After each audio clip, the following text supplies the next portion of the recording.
आज की तारीख में हमारे पास इन्वेस्टमेंट के कई सारे रास्ते हैं। आप प्रॉपर्टी में करिए, गोल्ड में करिए, बिजनेस में करिए, आप म्यूचुअल फंड में करिए, स्टॉक मार्केट के अंदर करिए।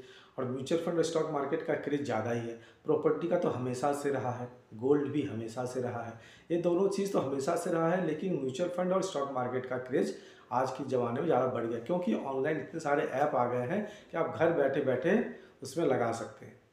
अब लोग लगाते तो हैं, लेकिन कितने लोग पैसे कमाते हैं आप ये देखें।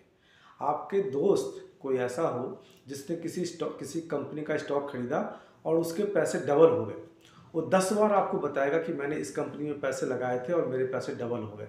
लेकिन वो ये कभी नहीं बताएगा कि मैंने इस कंपनी में पैसे लगाए और ये कंपनी हमारी डूब गई या पैसे ख़त्म हो गए। वो कभी नहीं बताने वाला। वो सिर्फ आपको ये बताएगा कि मेरे पैसे कितने जल्दी डबल हो गए या ट्रिपल हो गए, या हमने 10 रुपये का 12 रुपये कर लिया, कुछ भी इस तरीके से जो बढ़ा हुआ रहेगा वही बताएगा। हमेशा याद रखिए कि आपको सही जगह पे इन्वेस्ट करना है, किसी के कहने पे नहीं करना है। प्रॉपर्टी और गोल्ड बहुत अच्छा इन्वेस्टमेंट है, लेकिन ये ऐसा होता है कि इसके लिए आपको मोटा पैसा चाहिए, एक मुश्त मोटा पैसा चाहिए। म्यूचुअल फंड के अंदर आप एसआईपी कर सकते हैं 500 रुपये से स्टार्ट। आप 500 रुपये से एसआईपी स्टार्ट कर दीजिए और अनलिमिटेड जितना भी आप कर पाएँ, मिनिमम 500, 100 रुपये से भी स्टार्ट हो जाते हैं आज की तारीख में। और स्टॉक मार्केट में अगर आपको जानकारी है तो स्टॉक में भी कर सकते हैं। लेकिन म्यूचुअल फंड का रूट इसलिए बेस्ट है क्योंकि एक फंड मैनेजर होता है जो कंपनी का परफॉर्मेंस देख के उसमें इन्वेस्ट करता है पैसा हमारे आपके बिहाफ पे।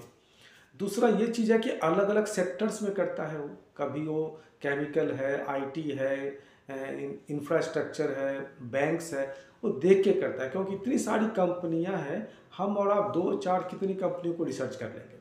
साथ में हमारा आप कहीं ना कहीं नौकरी कर रहे हैं, अपना बिजनेस कर रहे हैं, कुछ ना कुछ तो कर ही रहे हैं, कुछ ना कुछ कर रहे हैं, तो फिर हमारा ध्यान तो उधर है, हमारा एक्सपर्टीज़ तो उधर है। तो जिसकी जो एक्सपर्टीज़ है उन्हें ही वो काम करने से ज़्यादा बेटर यही होता है। और पैसे उन्हीं के बनते हैं जो किसी एक्सपर्ट के हाथों करवाता है काम, ना कि हम ही सारे लाइन में खुद ही हम एक्सपर्ट बन जाएंगे, ऐसा पॉसिबल नहीं होता। आप कहीं भी करिए इन्वेस्टमेंट, चाहे आप गोल्ड में करिए, प्रॉपर्टी में करिए, म्यूचुअल फंड में करिए, स्टॉक में करिए, बिजनेस में करिए। बिजनेस में एक्टिवली आपको रहना पड़ेगा और सबसे अच्छा तो है ही, क्योंकि आपको करना ही है। लेकिन गोल्ड प्रॉपर्टी में ऐसा है कि आपको ना उसका देख रेख भी करना है।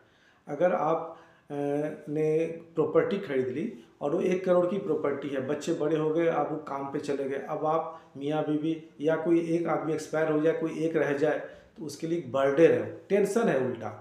बच्चे उसको देख रेख नहीं कर रहे हैं और आपको खुद देख रेख भी करना है किसी काम करने को। आपका हमेशा आपके पास लिख